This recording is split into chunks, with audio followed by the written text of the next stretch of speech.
This is the Editor's Half Hour.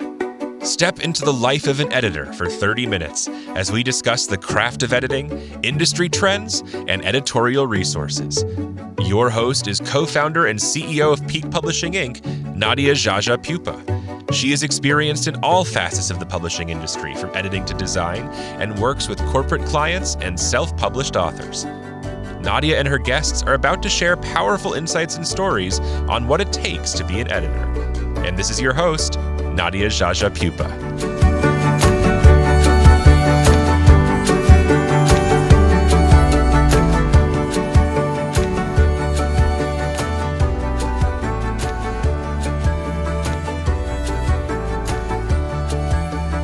Welcome, listeners, to the Editor's Half Hour. I am so excited. We're back. It's 2025. Happy New Year. I have so many exciting things. We have officially launched the Editor's Calendar. Check it out. There will be links in the show notes, and stay tuned for a nice message with Katira Poland, who is my partner on this Editor's Calendar. And a special shout out to my very first Patreon supporter, Tara Whitaker. Thank you so much for supporting the podcast. If you're interested in joining my Patreon, I will also have a link for that in the show notes, in addition to the official newsletter. If you'd like to receive the newsletter to send alerts, I promise not to clog your inbox with unnecessary messages. I'm going to try to stick to just one email a month, maybe two at most, but check out my newsletter and be sure to sign up. So, Happy New Year. New Year, let's get started. I have royalty with me today. I have a queen, Lori Paximadis, the queen of systems and shortcuts to increase your productivity. She is the best, and I only interview the best. So welcome, Lori. Welcome to the podcast. I'm so happy you're here. Please introduce yourself and tell our listeners a little bit about you and what you're working on right now. Thanks so much, Nadia. I'm so excited to be here. This is going to be so much fun. And Happy New Year. Happy New Year to everyone out there. This is such a great time of year to get started on looking at different ways to think about doing what you're doing, do a little review of last year and get going on the year ahead. I am a freelance book editor. I have been in the business of editing for, it'll be 34 years at the end of this month, which is a long time. That's awesome. You've seen everything. You've done everything. I've seen a lot. I haven't seen everything, but I've seen a lot. I started out in-house with a professional organization and worked in the books department there in production, not necessarily in editing right out of the gate, but we were a small organization, so I kind of got to do a little bit of everything and learn some stuff. And throughout my career, the thread has been project management. In addition to doing the hands-on editing. So when I started doing editing, I started my freelance business. I think it's going to be 18 years, at least. Okay. Something like okay. 18 years. Plus a little bit that didn't work out so well before then. So when I started my freelance business, I brought those project management skills into the freelancing, which I think has really helped me succeed. I love that. So, And when yeah. you run a company and when you're running the business, there's so much more outside of just managing the actual projects you're doing. There's managing the business side, the admin side. And so we're going to get into that today. That's why this is such a great and strategically a scheduled podcast, because it is the beginning of the year. And this is the time where we all reassess how we're doing things. What can we do better? What payroll system should we or not payroll. I mean, I use a payroll system, but what invoicing system? I mean, we'll get into all of that too. But really, it's about those shortcuts. Let's just shortcut the things that take our time. And I think the first thing that we talked about, and maybe I'll give some background too. I met Lori. Well, I met you first in person at ACES in San Diego, and that I went to, I think it was a freelancing or it was a networking event, and people were winning things, and I put my name in and I won the 1 hour consult with Lori. It was 1 hour free. Yay. And it felt like it was so fun. But it also felt a little bit like a venting session, because I'm like, oh, these things annoy me. And this is the stuff that eats up so much of my time. And Lori was just this superhero with a cape. And she's like, I've got just the thing. And so I think of all the things we talked about, which some I haven't even spent the time yet, but I plan to this year. It's, I think the one thing that blew my mind, and it's been around for a while, is the text expander. And I haven't done it yet, but it is, when you started getting into it, well, I'll let you explain what it is and how it works, but when you started talking about it, I'm like, oh yeah, how have I not used it yet? So let's start with that. Let's start with the text Okay, expander. so What is that it? is one of my secret weapons. I use a program called Text Expander, although there are other ones out there, Phrase Express. I don't know, even Word has kind of a built-in text expander where you can create autocorrect shortcuts that will work within Word. But the beauty of Text Expander and the other programs is that they work across your system. Mm, I use them. I don't use it to its full extent yet. Even after all these years, there's still a lot for me to explore. But what I find most valuable are using text expansions within dealing with clients mm-hmm. and actually working on the projects. So Oh, I so I have I work mostly with publishers, although I do take on some indie clients. And when you're working with indie clients, you typically have to explain a lot because they're not people who are sitting at their desk doing this day in and day out like the publisher clients. So, you can't use the shorthand, you can't assume that everything came in ready to work with and perfect and all of that. Um, so I have created kind of a library of text expansions that I use with them that explain things so that I'm not sitting there typing it out every single time. yeah. Uh, when somebody contacts me, I have a kind of a set response that I use that I can use the text expansion, use a what they call a snippet within Text Expander, where you type a short string of characters and then it expands into whatever it is you want to Oh, do. that's so Um, cool. it's the best thing ever. It saves so I much time. And even Text Expander will send you a little summary. You can do it like I think by the week, and then at the end of the year, Oh it tells yeah. you like how much time you saved based on your typical typing speed, like how much time you saved for the week or the year. Oh, that's Because so nerdy and interesting. geeky, just like I like it. Oh, I love it. Like I saved 20 minutes, or how, well, what is it? What is it Right. said for you? What is it? Hours. Yeah, Hours? during the week, I usually end up around 45 minutes to an hour, but over the No. course of the year, like, yeah, it's a lot. Okay. All Um, right. Wake up because I call, have editors. Wake up call. paragraphs. Do this. I have paragraphs in there, Yeah. but I can type Yeah. that quick little snippet and then it spits out my, response. Thanks for getting in touch. These are the types of services I provide. And then it gives a Yeah. description of each one. It gives a typical turnaround. And then I can go in and edit that as I need to before I hit send. But it, kind of like streamlines that business a little bit. So, Yeah. so I don't have to spend a ton of time in the correspondence because I am Yeah. one of those people that can spend an hour and a half writing an email. I And know. Me that is too. not a good place to be. So, Yeah, that is so true. And yeah, I don't think you're the only one. I think we're all that way because we want to be thorough. We want, right, but we're also trying to be concise, so we self-edit. right, Um, we don't want to miss anything, again, just that thoroughness. right. But man, the Perfection. time, yeah, I know the time that we could that save by using it. And I haven't set it up. Right. So are text expanders free? It's just a thing called text expander, or So Text Expander is now a subscription, but it's a oh, very okay. inexpensive subscription. I want to Okay. say it's maybe $39 a year or something like that. Don't quote me on Oh, that, but okay. it's not that much. It used to Okay. be a one-off purchase and then you'd upgrade it but of course everything is subscription now. So Yeah. Yeah. Now the one with it that works within Word is free. So if you wanted a workaround, you could, use the Oh, I see. autocorrect within Word, create it in a Word document, copy it into your thing. But one of the things that editors get so stuck on is spending money.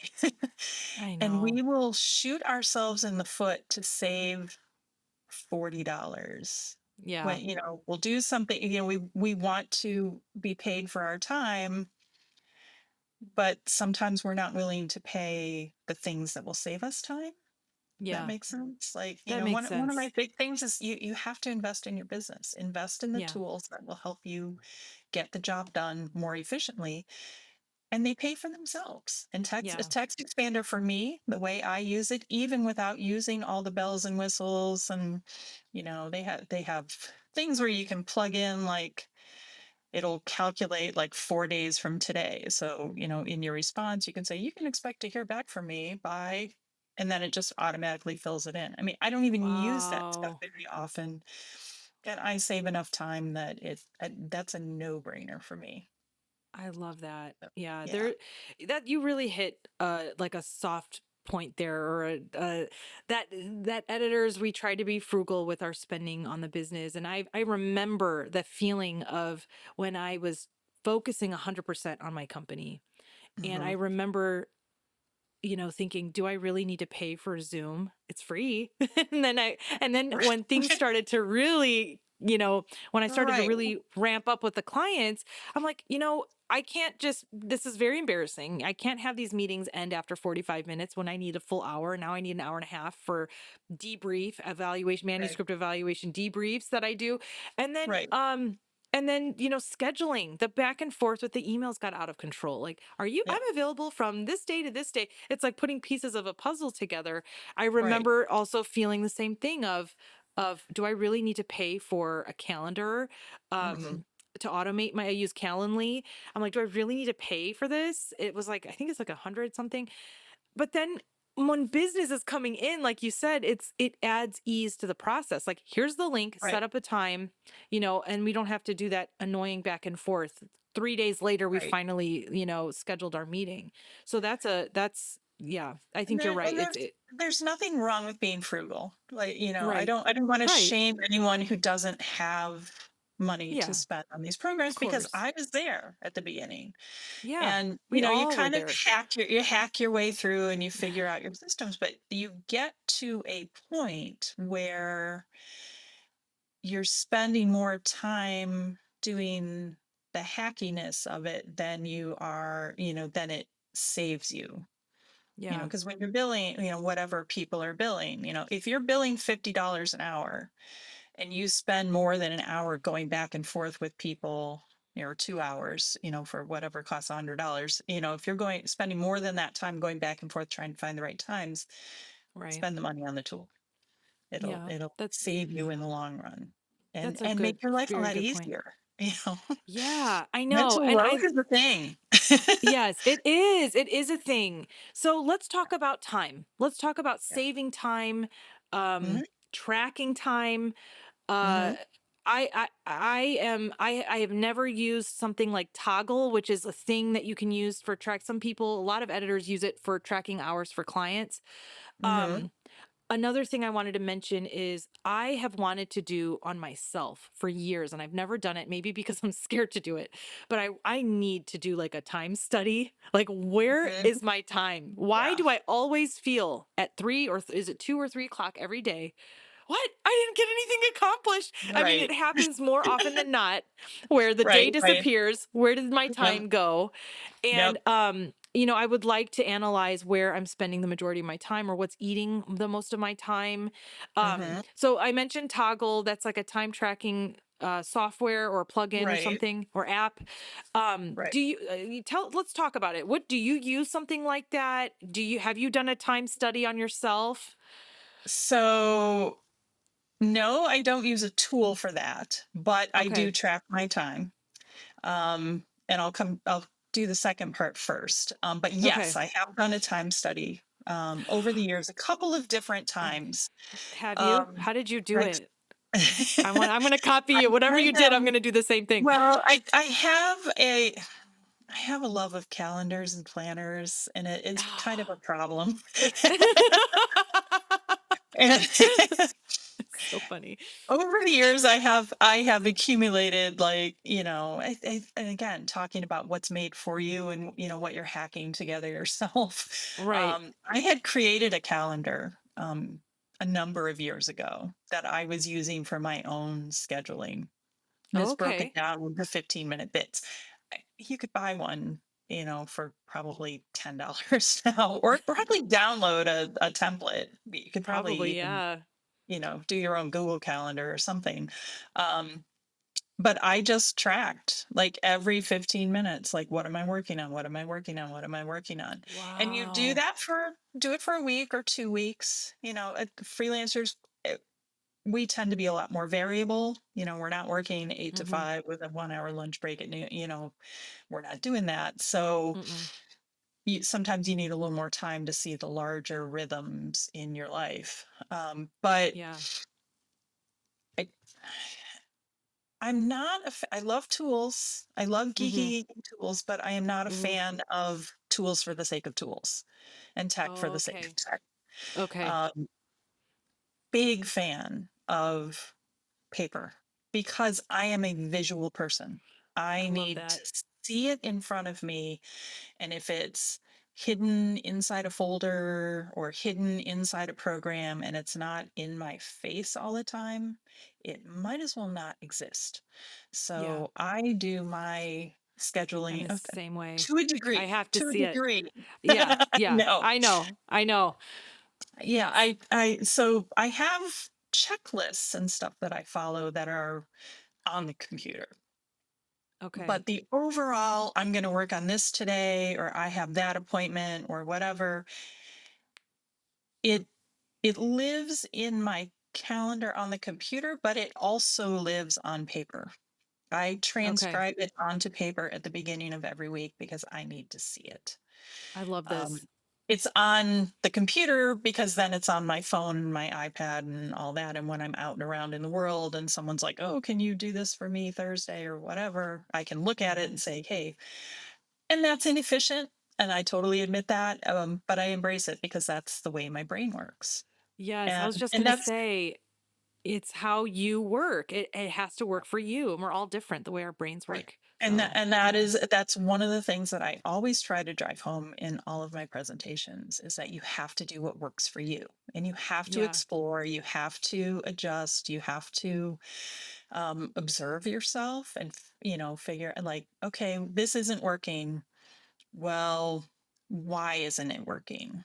Mm, You can't just say, oh, that system didn't work, throw it away, let's try the next one. Like, take the yeah. time to evaluate, like, okay, why isn't this working for me? Like, Yeah. I tried to use Trello a couple of years ago, and I Yeah. love Trello for certain things, Okay. but for scheduling, it doesn't work for me because you had all those little cards and you had to, like, click Mm, things to fill things out, and like it was a painful process to get everything I needed to do in there.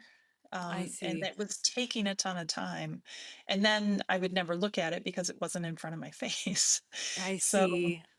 I use it for some personal projects, like, things like, oh, I want to do this someday, or, I want to think about that, or, here's some Mm-hmm. writing I want to do. And, here are some ideas, and here's some research, and, but just for Yeah. day to day, it doesn't work for me. Yeah.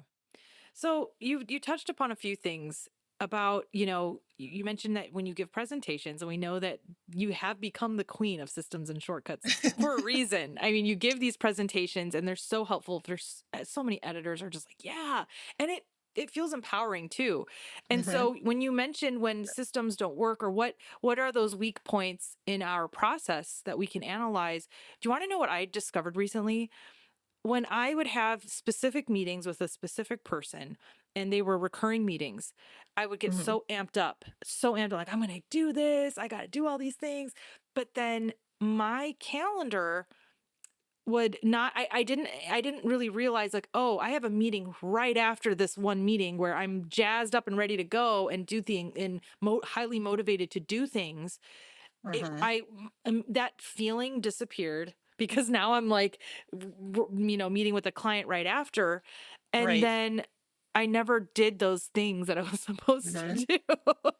And so then I realized, okay, so, pinpointing those moments of, okay, what went wrong? It was like, oh, I need to put in that buffer after the specific meeting. So it's Yes. getting me to think about, why didn't something work?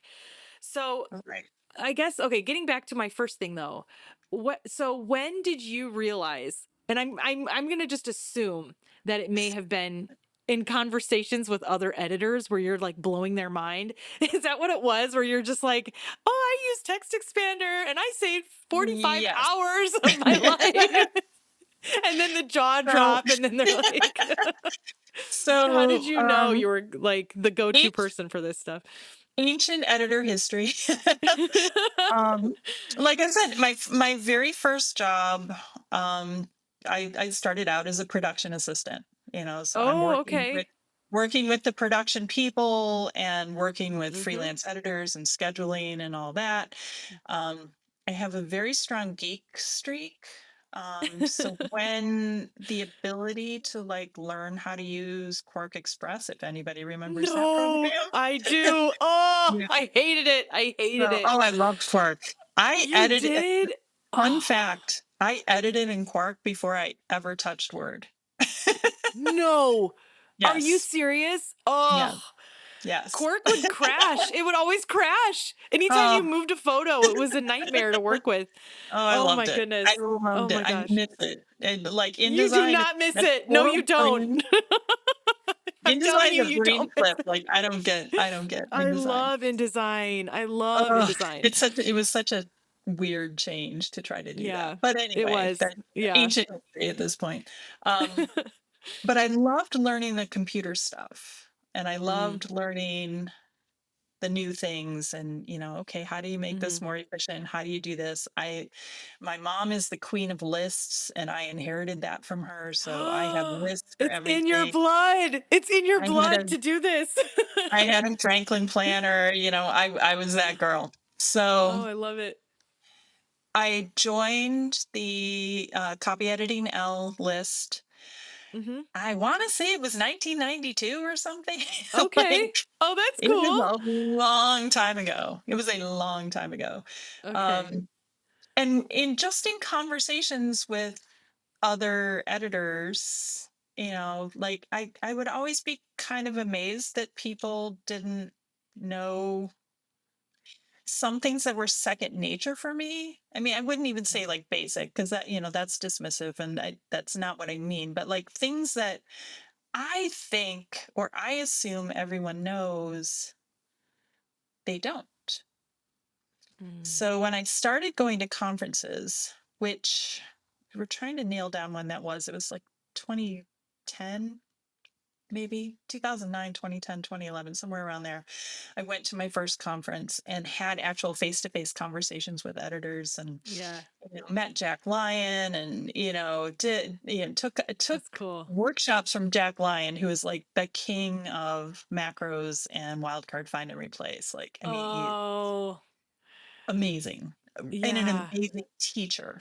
But being Oh, that's cool. exposed to that, and then like, oh, this is really cool, and kind of diving in deep there, and just talking with other editors, it was the same kind of thing. Like, oh yeah, when and at that point I wasn't yet using text expander, but if I say, well, yeah, you just set up a text expander for that, and people's minds just go, what? Or wildcard find and replace is so valuable. Like when you can I don't, go what through. is that? I don't even know what that is. What So is wild card find it's and replace? under advanced find.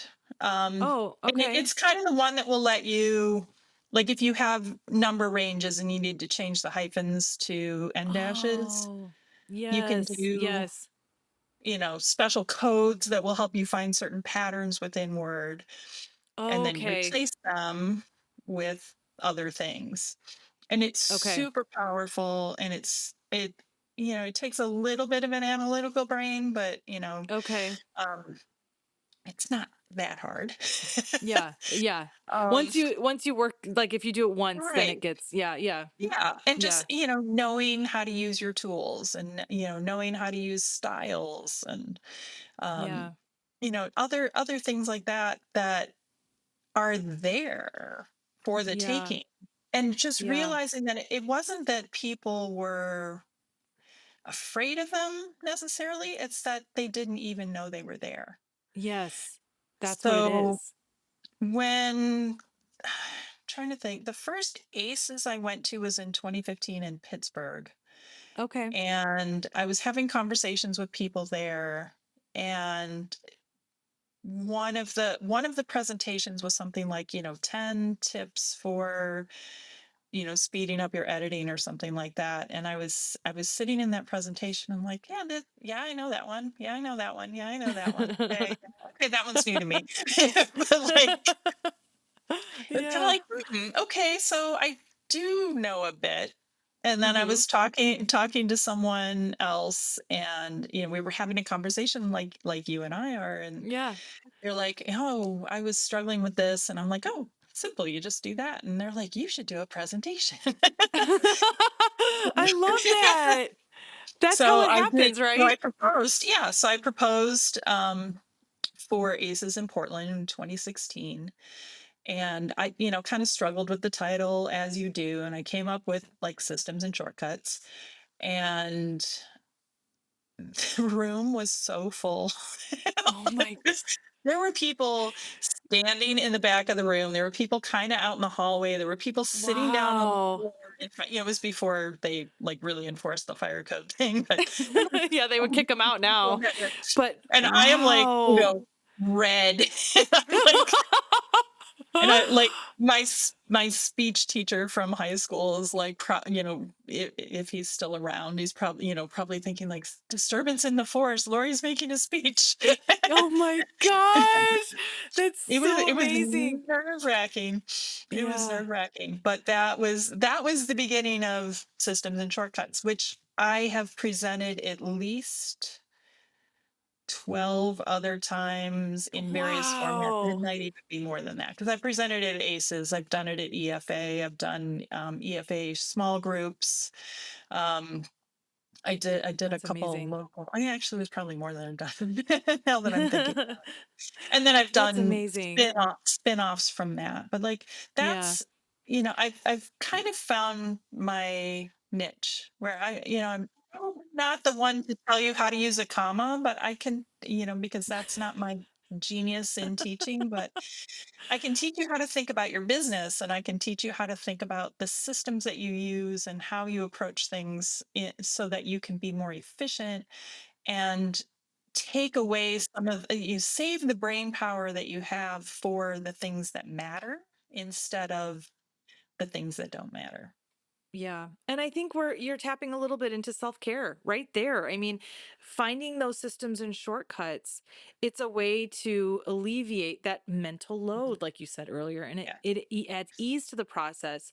Yep. It'll reduce that potential for burnout. And Yes. that's oh my gosh, it's for real. Yes.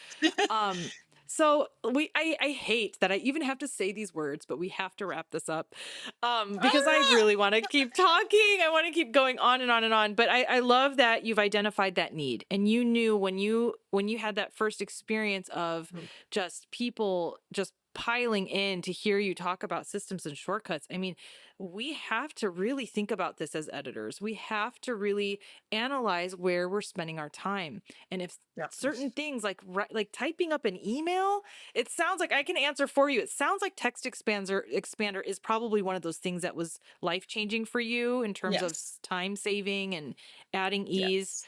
Um but let's think about just the editors, the type of other editors that you have met in the past, who have just like I kind of just vented to you when we had our consult. I was just like, oh, and then this thing, and then I don't know what I'm doing with this.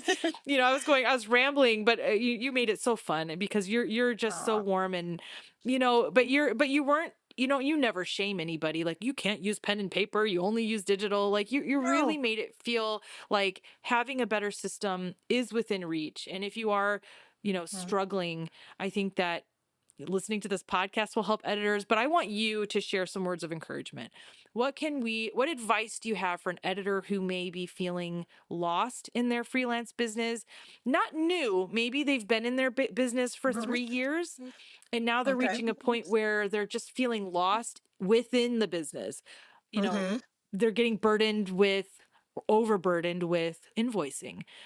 Right. Um, that's one specific, but just in Right. general though, like not just invoicing, but what can you tell that person, the editor who is struggling with running the business and getting the work done, um, how to, approach this with this new year? Make time. You have to make time to work on your business, not just in your business. Um, and make time not just to do the overheady things, like the invoicing, the marketing, the writing, whatever it is that you have to do to keep things going. You have to take time to reflect on what worked, what didn't work, what can I do better next time. Even if it's 10 minutes at the end of a project. Um, and kind of going back to what you said about having the meeting and not having the time after to do what you needed to, to take that energy and do what you needed to do. Yeah. Build in that buffer time at the end of your project Oh, because it's such a good and idea. keep your notes. Find a little notebook. I have a page for every project I'm working on and I keep kind of random notes there. And I might be like, wouldn't it be nice if there was a macro that highlighted every instance of the word lead, LEAD? Because I am never going to see it when it should be LED, past tense Okay. led. He led Okay. her to the cafeteria. Right. Uh, that is one thing that I know, me paying attention to myself and what I do, I miss that. So if I have a macro that highlights every time that LEAD shows up as a word, standalone word in a manuscript, then it's a signal to my brain to slow down and look at it and do it. And I did that a couple years ago Okay. after I missed another one when I was doing a manuscript cleanup, and I'm like, "God, I cannot believe I missed that again." I know it And I'm like, happens. okay, I'm going to write that macro now while I'm I, this I project is love it. done. And it's going to save me time in the future. It's a pain in the butt to like bring a halt to my workday and figure out how Hmm. to write this because I use macros. I don't write them very often, so I had to like find something similar and figure out Yeah. how to do it. And it took me Yeah. half an hour or something, and it wasn't Yeah. something that I planned to spend the time on, but I did it, and it has helped me It's because I helped just you. run that at the Yes. beginning of the project, and now I know to stop and look. So Oh, that's so great. That yeah, is so great. take the time, to do the things that are going to save you time down the road, and make sure that Oh, you're taking the time to review what you're doing and just kind of keep the business running. I love that. So how can we find you? How can editors find you? Can you share So your contact info? Absolutely. I am on Facebook a lot. I'm on Threads a lot, although I don't talk a lot about business on Threads. That's kind of my fun place, but I'm always happy to see fellow editors there. Um, I have started a website called systemsandshortcuts.com. Yes. um, I have the great intention to write a bunch of blog posts, and I have started a newsletter. I will be dead honest and say it is a little bit of a ramp up for me. I have a ton of ideas. This year has been very busy for a number of reasons, and it hasn't ramped the way I had planned, but that's okay. We're pivoting. So hopefully by the time this airs, there'll be a little something there for you. And, Yes. look for me at conferences. I'm always happy to talk to people. I And love it. yeah. Sounds awesome. Well, Lori, I am so honored to have you on this podcast. You're the official queen of systems and shortcuts. Listeners, if you want to check out the website, I will have all relevant links, anything that we've referenced in the show notes. So check out the show notes. And thank you so much, Lori. This was so great and so inspiring to start out the year. So thank you again. Thank you, Nadia. It's always a joy to talk to you, and I'm always happy to share. Thanks so much. Hey, listeners, don't go away just yet. We have a really quick announcement to make. I have Katira here. We have partnered on a really exciting thing, which is the 2025 Editor's Calendar. I'd like to hand it over to Katira to share some information about why we're doing this and the exciting news. Yes, thank you so much, Nadia. And yes, I had this idea a few years ago, actually, and just never acted on it. But I wanted to create a calendar to bring editors to the forefront. We all know we do lots of work behind the scenes that sometimes goes unrecognized. So I wanted to create opportunity for people to see the people behind the book magic that is out there. So I'm super excited to collaborate with Nadia. And Nadia, of course, has created the editing affirmation cards, and I saw the graphic design on those and decided I wanted her to help me with my calendar. So that is why I specifically tapped Nadia, and I'm excited that all of our spots are full for the calendar already, and excited to see so many powerful and prominent and successful and also down-to-earth editors who have signed up to join the calendar. So thank you, Nadia, for your support and collaborating with me. If you're interested in purchasing the 2025 Editor's Calendar, feel free to email me at Poland, that's POLLAND, at love4words.com, and I'll be happy to get you signed up to get your copy. And thanks again, everyone. Thank you. Thank you for listening to the Editor's Half Hour.